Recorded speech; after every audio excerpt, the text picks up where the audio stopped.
O ancião aproximou-se da fogueira e fez um gesto lento com a mão, chamando as crianças para mais perto. Ele esperou até que o crepitar das chamas fosse um único som. Então falou, com a voz baixa, mas firme. O fogo não morde quando é respeitado. As crianças obedeceram. Uma delas, menor que as outras, quebrou o silêncio. Perguntou se era verdade que as cidades também podiam morrer.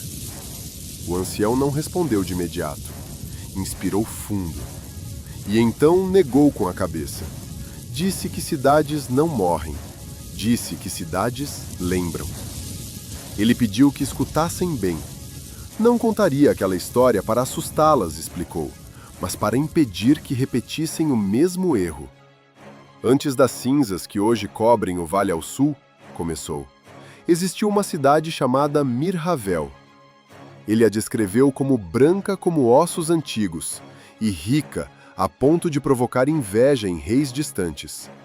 Disse que humanos governavam suas torres, anões sustentavam suas fundações e elfos traçavam encantamentos nos muros. Mirhavel, segundo ele, dizia ser o futuro de Carton-Réa. Uma das crianças perguntou se aquilo significava que era uma cidade boa. O ancião soltou um som breve, quase um riso sem humor. Respondeu que Mirhavel era uma cidade orgulhosa, e que orgulho nada mais é do que ignorância que aprendeu palavras bonitas. Ele contou que os magos da cidade afirmavam compreender o equilíbrio arcano. Diziam com convicção perigosa que consequências eram negociáveis. Outra criança questionou se magia não cobra sempre o seu preço. O ancião assentiu. Disse que sim, mas acrescentou que alguns acreditam poder escolher quem paga. Sob a cidade, continuou, eles cavaram. Não por ouro, não por abrigo. Cavaram atrás de algo proibido, memória aprisionada. Encontraram uma câmara antiga, mais velha que os deuses ensinados nos cantos. E no centro dela, pulsava um artefato conhecido como nó de recordação. Com ele, apagaram derrotas, esconderam crimes, reescreveram decisões erradas. Mirhavel prosperou. E segundo o ancião, foi nesse momento que o mundo começou a observar. Na primeira noite, nada aconteceu. Na segunda, ruas mudaram de lugar. Na terceira, ele fez uma pausa longa. Disse que as paredes começaram a sussurrar. Uma criança assustada perguntou o que elas diziam.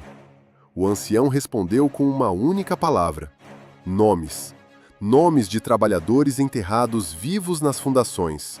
Nomes de tratados quebrados com outras raças. Nomes de crianças usadas em rituais e depois esquecidas. Mirhavel, ele explicou, não foi atacada, foi confrontada. Das ruas surgiram criaturas feitas de pedra, carne e lembrança. Não tinham presas, não tinham garras, tinham olhos. E cada olho mostrava um pecado diferente. O ancião então contou que um guerreiro orc enfrentou uma delas na praça central. As crianças se entreolharam. Uma perguntou, hesitante, o que um orc fazia ali. O ancião respondeu que, naquela época, Mirhavel ainda fingia acreditar em alianças. Disse que orcs lutavam por ela. Não por lealdade, mas por contratos e promessas de terras que jamais seriam entregues. Aquele guerreiro havia vindo do norte, explicou, carregando cicatrizes que a cidade nunca tentou entender. Lutava por pagamento. Mas também para provar que não era apenas uma besta, como diziam. O ancião descreveu como a lâmina do orc atravessou o corpo do monstro, mas o monstro atravessou a mente dele. Enquanto o aço cortava pedra e lembrança, a criatura abriu seus olhos sobre o guerreiro. Ele gritou nomes de batalhas perdidas, irmãos deixados para trás, promessas feitas a chefes mortos. Não caiu por fraqueza do corpo. Caiu porque a cidade exigiu dele aquilo que ele havia tentado esquecer para continuar lutando.